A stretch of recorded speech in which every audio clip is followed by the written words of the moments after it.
The epic price reduction update is here, and I'm sure you've all been waiting for it. All epic mechs and weapons prices have been reduced by about 50 to 70% of their previous prices. This is a big W from Plarium. I hope we see legendary items next. In this video, I'm going to cover the new prices for all the items and tell them if they are worth it for you now that they are cheaper. Just keep in mind, it's important to remember that it is okay to sometimes purchase a bad item if it's the cheapest way for you to get your tier stars you need to progress to the next tier. I've also placed chapters on the video so you can just skip to the item you're wondering about, so feel free to do that. So first up is Zephyr. Zephyr's price has been reduced by 50% from 375,000 credits to 186,000. Though Zephyr has a strong ability where it stuns EMPs all the enemies in a 30-meter radius for 3 seconds. EMP is basically the strongest effect in the game, so this is very powerful. However, Zephyr is extremely slow, 18 kph, which is slower than some tanks, and it has very low HP, so it's going to get destroyed almost instantly. There is the legendary Zephyr Pulse Range implant, which increases your stun range up to 45 meters at max level, which does make it pretty decent throughout the mid game. But in general, you're going to want to avoid this mech. When you just unlock it, it is pretty decent since it's for credits, and it can be okay to run for a little while, but you should never upgrade this mech unless you really want to run it with that legendary implant. Redeemer's price has been reduced by 50% from 3,750 A coins to 1,865 A coins. It is a pretty low HP mech with not great speed for a scout. It doesn't have a dash like Surge or Nomad, but it does have the backtrack. You backtrack to where you were 10 seconds ago and remove effects based off your rank. However, to remove things like EMP or Daze, which are the more powerful effects and more important ones to remove, your Redeemer literally has to be maxed out. So this thing doesn't become really powerful until max rank, where at that point it's going to get outclassed by the meta Revoker scouts running around the game. So in general, Redeemer isn't bad, but it's not like the meta or anything. Only get it if you want to have fun with it. You can certainly do well and make some cool plays with it, but it's not great to get. Cheetah's price has been reduced by 65% from 3,750 A coins to 1,305 A coins. So Cheetah is not a good mech at all. It's very squishy, very slow, and its ability, the mines, they do a lot of damage, but they're just really hard to hit onto a player. You can get bots with them sometimes, but for the most part, Cheetah's just a meme mech. It's just there for fun. I'm glad Plarium reduced it by more. It's pretty cheap now. I wish it was for credits, but hey, take what we can get. So yeah, only get this mech if you want to play it for fun. It's not good. It's just for the memes. Aegis' price has been reduced by 50% from 3,750 A coins to 1,865 A coins once again. Aegis is a very powerful mech. It throws out a dome that protects you and your teammates with a certain durability on the dome, and you guys can fire through it, but the enemies can't, so you're fully protected. It's great for fighting with your team, synergizing with teammates, whoever you're playing with, or even with your bots. It's definitely a powerful mech. It has pretty good HP. It's not like super tanky, but with the dome it becomes pretty hard to kill, and it's definitely one I would recommend you pick up, especially with the reduced price. It's a solid mech for your hangar. Panther's price has been reduced by only 35%, the least of any item in this video. Kind of strange, but it's from 3,750 A coins to 2,425 A coins. So Panther's very similar to Aegis, except it is a heavy mech with 32 max energy capacity. It also throws out a barrier that you can shoot through, but the enemies can't. It's not as protective as the dome, but it doesn't have durability like the dome, so it's kind of a trade-off. It's good for kind of making rotations because you can cover a whole lane, but in general, Aegis is better near the end game. It's great for synergizing with teammates. It just ends up being a little better. Unless you need a 32 energy, high energy capacity mech, I wouldn't get Panther. If you want one, go ahead and get it. It's solid. It's definitely super squishy and isn't great in the end game, but if you need a heavy mech, it's hard to get a legendary one without paying real money, and you could use something like Guardian from the rare mechs, but in general, I would just get it if you need that high energy capacity. Orion's price has been reduced by 50% from 3,750 A coins to 1,865 A coins. So Orion has good speed, but it is pretty squishy, but its ability is really strong. The death mark, it stasises the enemy and gives them the death mark effect, which then doubles the damage and gives 50% more. It's technically back damage plus 50% more damage. So you basically do a ton of damage, and it will boost your weapons to an insane level. You can do so much damage. It's great with snipers against mods because it does shield pierce as well. And again, it stasis them to slow them down so that they can't escape the death mark, the hunter's mark. Orion is a great mech, and now that it's cheaper, I definitely recommend you pick it up. I highly recommend the combo I use on my free-to-play account. Dual Railgun 8s on Orion does wonders for my hangar on there, so I highly recommend you try that. But you can put any weapon that you kind of feel needs a damage boost and just use it on Orion, and it's going to do fairly well. Sentinel's price has been reduced by 65% from 375,000 credits to 130,600 credits, so it's very cheap now, but Sentinel is not a good mech at all. It's very weak. It doesn't have enough HP to tank many things. It's going to get destroyed by Revokers. It just has a shield just like Ares. It's basically just Ares with more durability on its shield and more HP. Yeah, definitely don't upgrade this thing. You can buy it for tier stars and as a replacement, kind of like a placeholder, I guess, until you get something like Aegis to put in there that's a lot better. So it's not necessarily a bad idea to get this mech, but definitely don't upgrade it unless you want it just for fun. It's not good.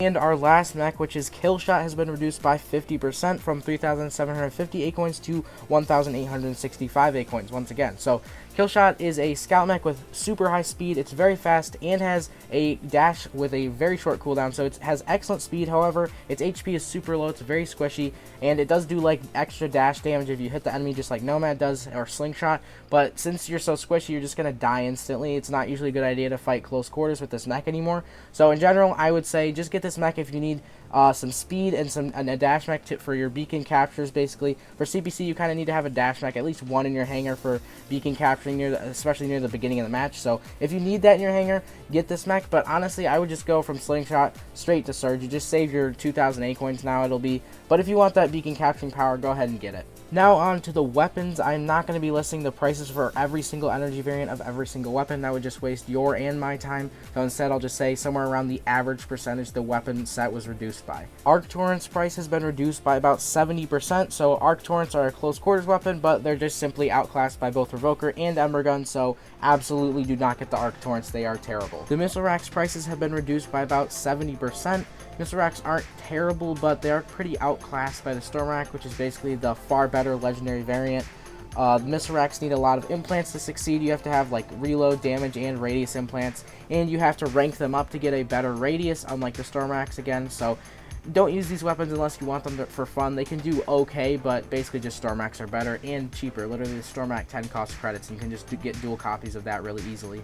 Stasis Beams prices have been reduced by about 75%. The Stasis Beams are terrible. Never get them. They're just for memes. Nade Launcher prices have been reduced by about 70%. So the Nade Launchers are pretty good. They do rely on back damage and side damage to do a lot of damage, but when you're hitting for critical back damage, they do shred people up and they destroy mods pretty well. Make sure you have a mech that can fight at close quarters for them, because that's when they really shine, when you can make sure to hit all your shots and do back damage, because they do have a fairly slow shot speed. But if you have that, it could definitely be a good build for your hangar, and you can get something like dual 10s. Definitely a strong build. I have that on my free-to-play account, and they do very well for me. Helix Rack prices have been reduced by about 65%. So Helix Racks are not good against mods at the end game, and also Eclipse, of course, fully counters them with the Stealth Surge as well in some cases. So I wouldn't recommend investing heavily into them. Don't get the high energy variants. Don't upgrade them or anything too much, but if you want to get them right when you unlock them, especially the Helix 8 is only like 95,000 credits now, it could be a pretty solid build for you. Make sure you have some implants though. They are pretty implant heavy, because since they have low DPS, you need to get a damage and a reload implant, and preferably a range implant as well.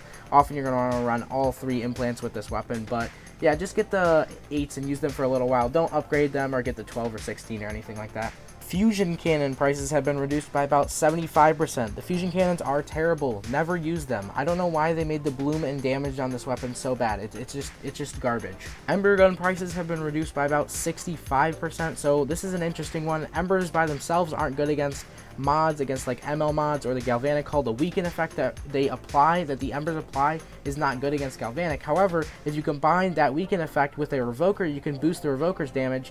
And let's say you had like dual Revoker 10s, you can then put Revoker plus Ember Gun on 2 different builds, so you can have 2 Revoker builds that both deal pretty good damage. It's not quite as good as dual Revokers, but it'll do the job until you can get more Revokers in your hangar. So definitely get like the Ember 8 and 6. Those can be worth it, but don't invest to high energy variants, because Revokers are just way better in the end game.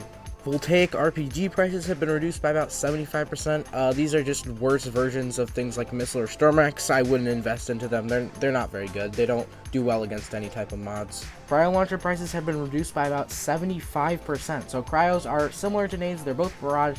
Cryos are basically a little less damage, but longer range nades with a stasis effect. So if you get them stasis down, you can then hit for huge back damage. Again, with this weapon, you're going to want to aim for that back damage with the radius. But again, the shot speed is pretty low. So these nades are very similar. You can also combo them together. People run like Panther with Nade 10 and Cryo 10. But yeah, again, not super good at endgame, but you can definitely use them in the mid game and have a lot of fun. They're not terrible at endgame, but definitely not the greatest. So I wouldn't invest too heavily into them. Quantum gun prices have been reduced by 70%. So these are kind of like a high fire rate sustained sniper weapon like Gauss rifle or Continuum, but they are not good. They're basically just only good if you really want to support your teammates and really play that support build on something like, I don't know, Solus or maybe Salvor. You could use them, but they aren't good. Don't get them for your hanger unless you want to use them for fun as a support build, because they do apply weaken and stasis. So if you hit someone, you can lock them down and then your teammate can take them out, but by themselves they are not good. They don't do much damage at all. They're only okay against ML mods, but they're not going to take anyone out on their own. And finally, fuse mortar prices have been reduced by about 65%. So the fuse mortars are just not really good. Also, the fuse mortar 10 was changed from 250,000 credits to 870 A coins. So all three of these cost A coins.